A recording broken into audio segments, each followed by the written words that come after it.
ফিরে এলাম বিরতির পর। নজর রাখবো এবার অন্যান্য খবরাখবরে। আমরা জানি রক্তদান মানেই জীবনদান, আর তারই অঙ্গ হিসেবে এবার লক্ষ্য করা গেছে যেখানে শ্রী শ্রী রাম ঠাকুরের 164তম জন্ম উৎসব উপলক্ষে ইন্দ্রনগর, জগৎপুর, কৃষ্ণনগর, নোয়াগাঁওয়ের উদ্যোগে স্বেচ্ছায় রক্তদান শিবিরের আয়োজন করা হয়েছে।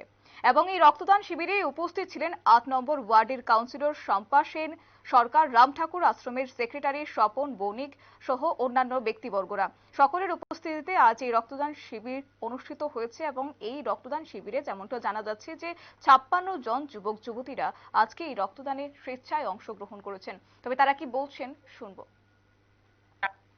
আমাদের শ্রী শ্রী রাম ঠাকুরের 164তম জন্ম উৎসবকে লক্ষ্য রেখে আমরা ইন্দ্রনগর, জগৎপুর এমনকি শীতলাবাড়ির উদ্যোগে আজকে যে বাৎসরিক উৎসব, জন্ম উৎসবটা পালিত হচ্ছে, তার উদ্যোগে আজকে এই রক্তদান শিবির হচ্ছে।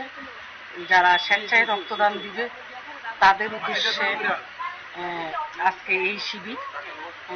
আমরা চাই আমাদের মুখ্যমন্ত্রীরও যে একটা রাজ্য সরকারের যে একটা বার্তা, যে আমরা প্রতি কাজের মাঝখানে যদি আমরা রক্তদান শিবিরটা করি স্বেচ্ছায়, হয়তো আমাদের কাজ, আগামী যে কাজগুলো এগুলো হয়তো আমাদের ভালো হবে। সেই দিকে লক্ষ্য রেখে আজকে আমাদের এই রক্তদান শিবিরের আর এই সভাটা। আচ্ছা, কতজন করছে আজকে? 40 জনের উপরে হতে পারে। ঠিক আছে। আপনারা শুনলেন তাদের বক্তব্য। অর্থাৎ এক্ষেত্রে রাজ্যে যেন রক্তের যোগান কোনোভাবে ব্যাহত না হয়, অর্থাৎ সেক্ষেত্রে বলা যায় যে মুখ্যমন্ত্রীর যে দিশা দেখিয়েছিলেন সেই দিশাতে এবার কাজ করছে প্রত্যেকে। বিশেষ করে আজ যে লক্ষ্য করা গেছে শ্রী শ্রী রাম ঠাকুর উৎসবে 164তম জন্ম জয়ন্তী উপলক্ষে যে উৎসব তারা করেছেন, সেই উৎসবে ইন্দ্রনগর, জগৎপুর, কৃষ্ণনগর, নোয়াগাঁওয়ের উদ্যোগে স্বেচ্ছায় রক্তদান শিবিরের আয়োজন করা হয়েছে।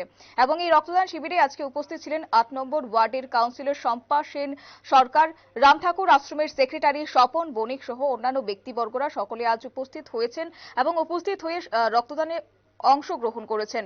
পাশাপাশি এই রক্তদানে স্বেচ্ছায় অংশগ্রহণ করেছেন 56 জন যুবক যুবতীরা, এমনটাই কিন্তু খবর রয়েছে। নিয়ে নিচ্ছে ছোট একটি বিজ্ঞাপন বিরতির, সঙ্গে থাকুন।